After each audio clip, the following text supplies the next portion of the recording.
Pertengkaran suami istri yang terjadi antara Bribtu Rian Dwi dengan Bribtu Fadilatun Nikmah di Mojokerto, Jawa Timur berujung duka. Sang suami akhirnya tewas lantaran luka bakar lebih dari 90%. Sang istri Bribtu Fadilatun Nikmah kesal lantaran suaminya kecanduan judi online hingga nyaris menghabiskan gaji ke-13 serta kerap menggunakan keuangan rumah tangga demi memuaskan hasratnya berjudi.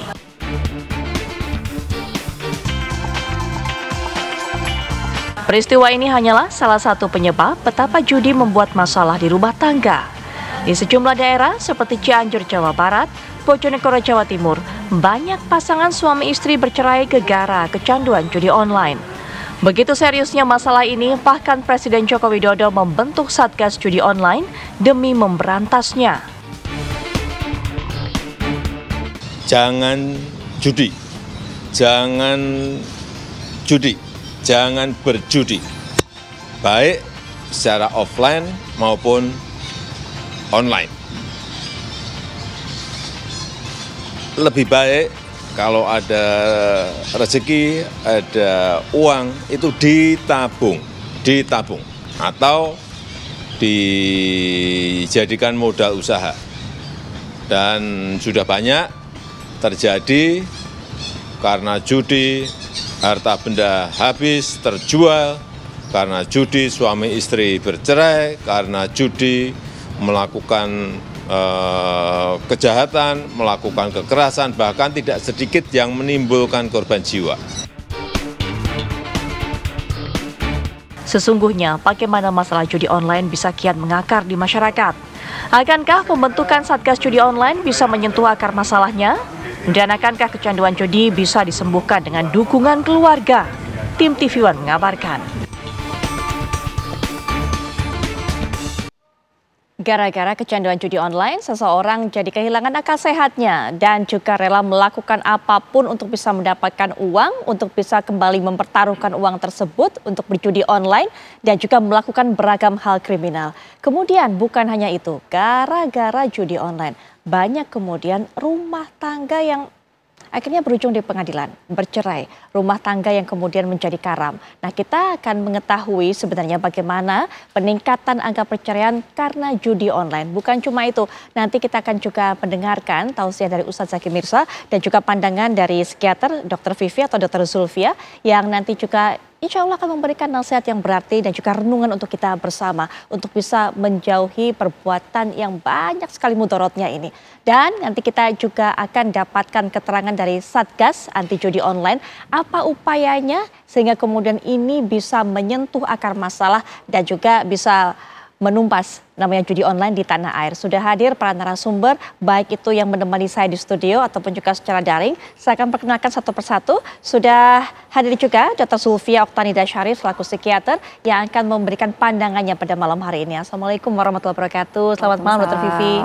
Selamat malam Mbak Putri. Baik, dan kita juga butuh siraman rohani. Kita butuh tausiah untuk menyadarkan kita semuanya. Ustadz Zaki Mirza sudah ada bersama saya di studio. Assalamualaikum warahmatullahi wabarakatuh. Waalaikumsalam warahmatullahi wabarakatuh. Baik, dan juga kita sudah terhubung tentunya dengan Ketua Pengadilan Agama Cianjur, yaitu Bapak Hendy Rustandi. Assalamualaikum warahmatullahi wabarakatuh. Selamat malam Pak Hendy. Waalaikumsalam warahmatullahi wabarakatuh. Selamat malam Mbak Putri. Baik, Pak Hendy, kami ingin sekali Pak Hendy bisa menyampaikan datanya hingga saat ini. Berapa jumlah kasus perceraian yang terjadi akibat judi online? Apakah kemudian ada peningkatan dan juga data-data mengenai hal ini? Silakan Pak Hendy. Terima kasih. Assalamualaikum warahmatullahi wabarakatuh. Waalaikumsalam. Terlebih dahulu saya ucapkan selamat Hari Raya Idul Adha 1445 Hijriah. Kemudian saya akan coba paparkan data yang ada di Pengadilan Agama Cianjur. Sampai bulan ini data perceraian sekitar 2.700. Kemudian yang kontentius artinya yang sifatnya gugatan yaitu gugatan cerai dan gugatan cerai talak 2.500 yang selebihnya berupa permohonan. Kemudian penyebabnya variatif. Ada yang karena judi online juga meningkat sekarang. Dan peningkatan itu cukup signifikan di Pengadilan Agama Cianjur. Dan ini menjadi problem serius bagi kita untuk mencoba menyadarkan lewat mediasi ya. Karena memang seluruh perkara itu harus dimediasi di pengadilan. Dan lewat penyadaran itu ada beberapa yang berhasil didamaikan, tapi untuk perkara ini amat sulit untuk dimediasi. Itu barangkali Mbak Putri. Ya, Pak Hendy, berdasarkan cerita mereka yang mengadukan hal ini ataupun juga ingin bercerai gara-gara dampak dari judi online, seberapa jauh dampak ini bisa merusak rumah tangga mereka? Apa yang bisa mereka ceritakan kepada Pak Hendy?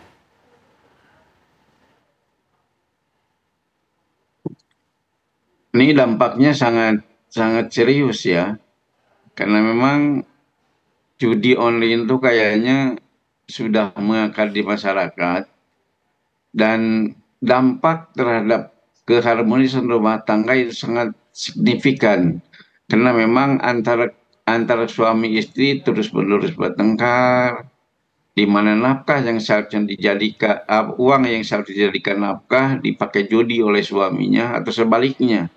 Ada juga kasus-kasus tertentu di mana seorang perempuan berjudi. Nafkah yang diberikan suami bukan dipakai masak, tapi ada juga yang dipakai untuk itu, seperti bayar pinjaman online dan lain sebagainya. Jadi karena nafkah yang seharusnya dipenuhi oleh si suami kemudian dipakai judi, ini dampaknya pendidikan terlantar, nafkah rumah tangga juga tidak terpenuhi, muncullah pertengkaran yang serius, pertengkaran terus-menerus yang kemudian menyebabkan mereka pisah rumah. Ini dampaknya gini. Sangat terasa bagi kami gitu. Baik. Yang ada di pengadilan gitu. Ya, Pak Hendy. Dan ini menyebabkan sulitnya untuk mencapai kesepakatan untuk didamaikan gitu. Baik, Pak Hendy, untuk istri-istri yang kecanduan judi online, apakah mereka ini memiliki pekerjaan sendiri, memiliki pendapatan sendiri, atau hanya ibu rumah tangga dan juga menghabiskan uang ataupun juga pendapatan semua dari suaminya untuk judi online kebanyakan? Ada juga yang bekerja, tapi rata-rata ibu rumah tangga, terutama yang terjebak dalam pinjaman online, itu penjol. Ini seperti bank emok dan lain sebagainya.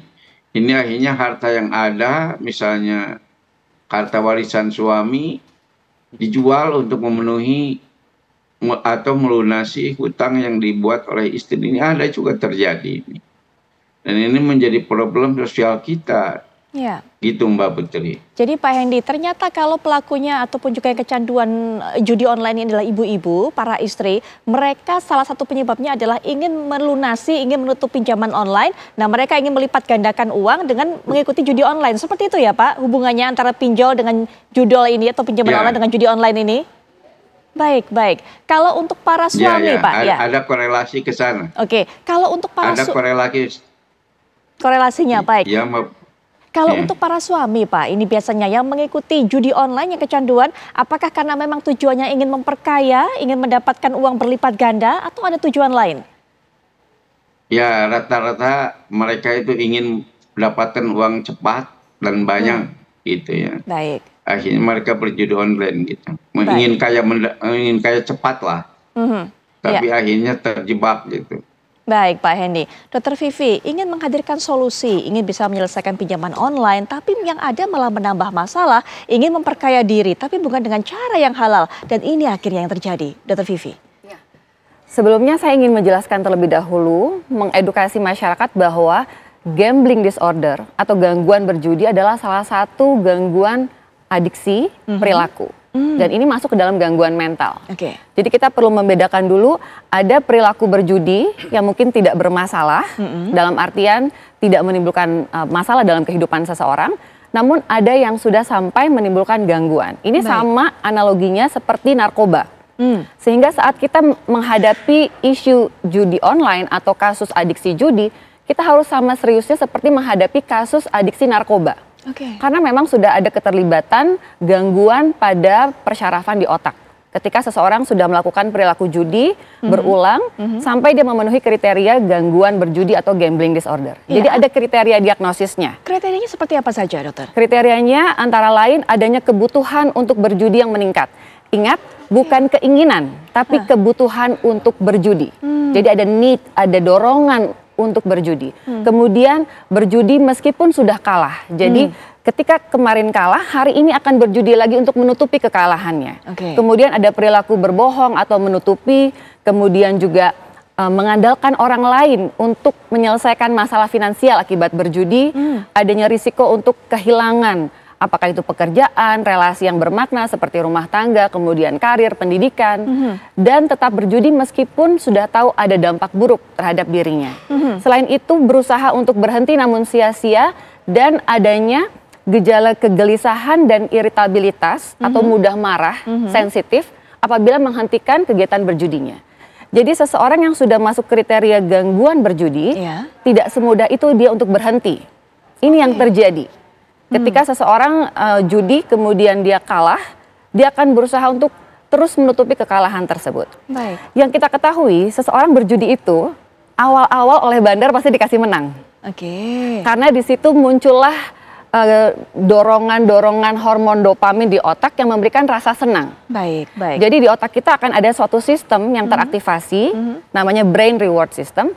Ketika hormon dopamin itu keluar semua, euforia, ada rasa senang, dan ada motivasi untuk mengulangi lagi perilaku tersebut. Ini sama seperti narkoba juga seperti itu. Tapi bahayanya adalah ketika seseorang kecanduan alkohol atau narkoba, kita bisa melihat ketika mereka high, mereka sedang mabuk. Tapi ketika seseorang kecanduan berjudi, kita tidak lihat high-nya seperti apa. Jadi tidak tampak, tidak kasat mata dari luar. Tidak tampak, tahu-tahu sudah banyak pinjaman, tahu-tahu bermasalah rumah tangga, tahu-tahu bermasalah pekerjaan. Jadi kita lihatnya sudah di ujung. Jadi ini masalah yang sangat serius sebetulnya. Pastinya, ini masalah sangat serius. Kemudian juga Ustadz Zaki Mirza bisa berikan juga tinjauan kepada masyarakat untuk bisa membantu kesadaran mereka untuk bisa menghindari perbuatan yang mudorot ini. Bismillahirrahmanirrahim. Assalamualaikum warahmatullahi wabarakatuh. Alhamdulillah, salatu wassalamu ala rasulillah, amma ba'd. Dalam agama kita setiap Allah memerintahkan sesuatu pasti penuh dengan hikmah dan manfaat. Sebaliknya ketika Allah melarang, di balik itu semua pasti ada mudarat.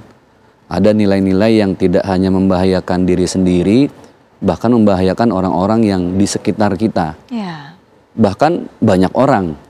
Dan ini sudah Allah sampaikan di dalam surat Al-Maidah, surat ke-5 ayat 90. Kalimatnya a'udzubillahi minasyaitonirrajim, innal khamra wal maisir. Ini yang kan ada 4 ya, cuman 2 ini yang sangat berpengaruh dan ini sangat dikonversi ke zaman sekarang, itu jadi up to date banget tentang ayat ini. Yang pertama adalah innal khamra, minuman keras, wal maisir, judi.